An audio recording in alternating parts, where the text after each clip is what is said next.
solution to the problem that we are facing in Nigeria is not just to vote Peter Obi. No. Cash, there is no this, there is no all of these things. He is going in there to go and undo some of those things, and believe you me, it is still going to cost him a lot to do that. Okay, he needs time, he needs patience from the masses, he needs support. My people, Sandra Reality, she come outside, she don't talk about her tomorrow vote, and she give her own advice to everybody.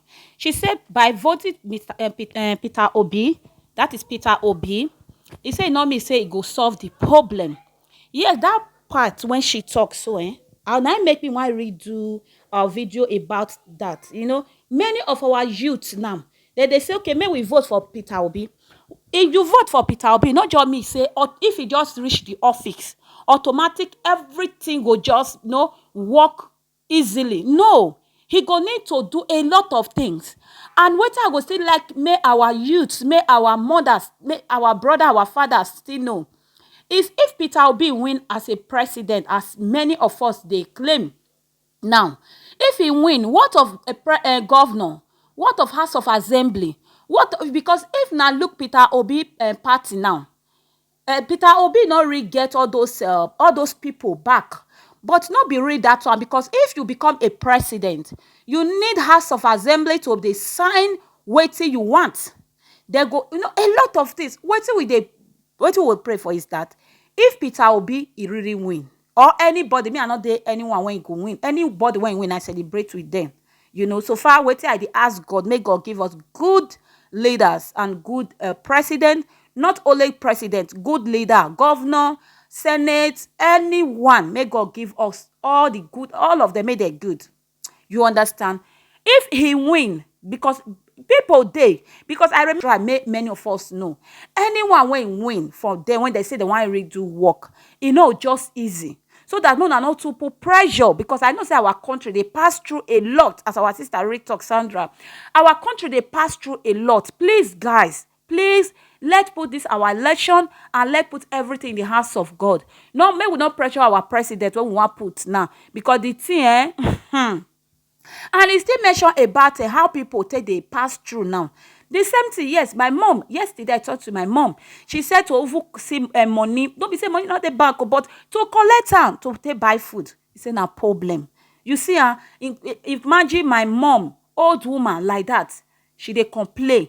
The tip, in fact, I bleed. I don't know how to put it. You'll be like, when COVID happened, for Europe, for France, when they buy everything, and Europe still make sure say food reach everybody. Europe still, if you go supermarket that time, then you want buy 2 granola oil. No, they will tell you say 1 granola oil. If now when you buy full powder, maybe like all those puree when they buy, you buy and 10 carton, they will tell you say no, now 2 carton you carry. They make sure say it get to everybody in hand. Those are the things our government, our leaders, they do that. Those who they care of those things, those are the things they do. I believe if now Europe, now all those things not be like this. And if they want to change money, as our country, just to wicked the citizen, the thing they make person they bleed, the thing they make person they cry, just to wicked the citizen. How could you say they don't collect old money? As they carry the old money reach bank, there they go they change and bank na new money, all the money come out for outside. No, now just stop automatic. May God, I don't know, because when my mama tell me yesterday, I almost shed tears. I said, what is this? What of people when they not gonna get money they said? When they come, they say a day before they go eat. And Sandra Reality still talk about, say, somebody say, as he go waka, reach, waka. He no say anybody when go buy. And if you see person when go buy, he go say you want transfer. Fake transfer. Wetin be this now? Wetin be this my country? People are passing through. Our leaders, God come for our rescue. God who created heaven and earth, come for our rescue. Give our government, our leader, the sense and brain to rule, to work. I don't really understand. Person picking when they hawk something, they will now do fake transfer for them. If you really get money and you open mind, do one. Your end, I don't know what to talk. I leave you and God. But if you not open and are hungry, make you do like that. But still remember, see, that person when you do that thing to, she or he they pass through. He carry that thing come outside to sell so that children go eat. I don't know what I go tell you if you read dey hungry, because in France, if you enter supermarket, you eat anything, you drop the can for there, they no hold you. I no fit talk. I pray make God provide for, so that that heart, do am again. Because when you do person something, may we dey always dey remember that moment when that person take feel bad. It will, whether e swear for you, whether e not swear for you, it will never. May we be careful. You do good for person, that person just dey happy, just dey jubilate. That thing, that moment when that person take open mouth, they happy, that joy, your reward dey in heaven. Let us know what we are doing. Let's be very, very careful. And our sister also still talk about when she enter, that is, she almost lose her marriage, depression, this. He say, in fact, he make sure say you follow many social media, YouTube. They almost roll her life. To even pray, she not do fit. That is true. If you dey follow maybe some social media, maybe some page, they know they give you joy. You always watch bad news. You always watch something when say you no get anything, they make you happy. Stay away. Yes, I still get social media platform. I dey tell you, stay away. Your head, it matter. And everything when we dey do, may we put on for God. Are you a young person? Because I see one person yesterday for social media, when he say na only person when he give her money, now she go vote for. My sister, no tell your vote. My brother, my sister, may una come out. Tomorrow is the big day for Nigeria election. Please go and vote. I will never say who you will vote for, but vote wisely. When say take suffer, when your children take suffer, when any of us take suffer, when our country take better for us, vote wisely. And if now vote that president in, may una not to pressure am, because Nigeria now to build a country, not just be 1 year, 2 years old. May una make sure una give una president time to fit calculate, to fit do a lot. And may we say they pray, say anyone when you go enter, any leader when it go be obstacle for him not to perform, may God not let that person win. May God not let that person enter that post. May God not let that person see roads to even win. Anybody when want give her a vote, may God turn their vote card to another person when he go make sure say he go work for our country, for the citizen. He will serve his mother's land. Now that one we go do. Please, my beautiful people. Now Sandra reality, now some tip when she talk. Now I say no. Let me bring and come out for this my social media. Let me see you and talk, because a lot they read, they happen. A lot. He say when you go supermarket now, no one made this video too long. He say when you go to supermarket now, he said things. It's because supermarket they will fit collect transfer. Market no fit collect transfer. And a market is for the cheap.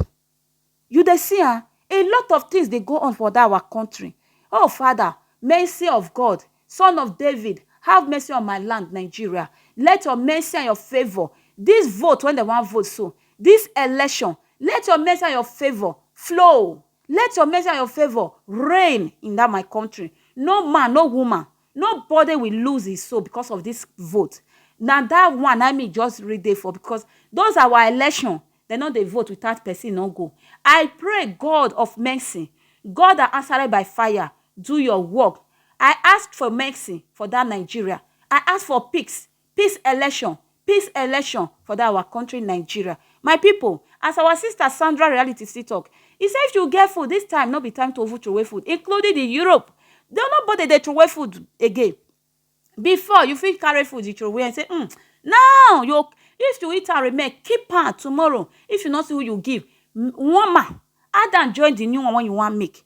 People are passing through now, whether Europe, whether Africa. A lot of people they pass through. Just now Africa, because no good leader. Now Africa on high pass. Africa on very high, because our leader when we get, they don't send us. They don't know whether my grandmama when even died 2019. They don't even know whether she don't die now. But if na Euro France, they don't know say this one don't come up for their country. My mama when she don't still old now, they don't even know whether mama they talk of me when I be young girl, young lady. My people, now this one I get to talk. Please, what is Sandra really talk say? If you get, please look for who not get. And I waiting my prophet TB Joy, may so rest in peace. He said, look for who not get and provide for the person. If you get to, I not say me you go thief. I not say make you do when you not get as your pocket reach. If you get food when you eat remain, your neighbor not get, please give her. If you eat remain, please provide for them. No throw away food. This period no be to throw away food. Anything when you know say you use take pass this person, rather for them. My people, now this one I get to tell you now, make una vote wisely. Tomorrow is Nigeria election. Come out and vote.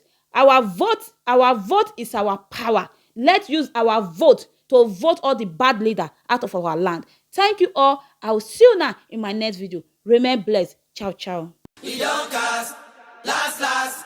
Now everybody go to breakfast. Shayo.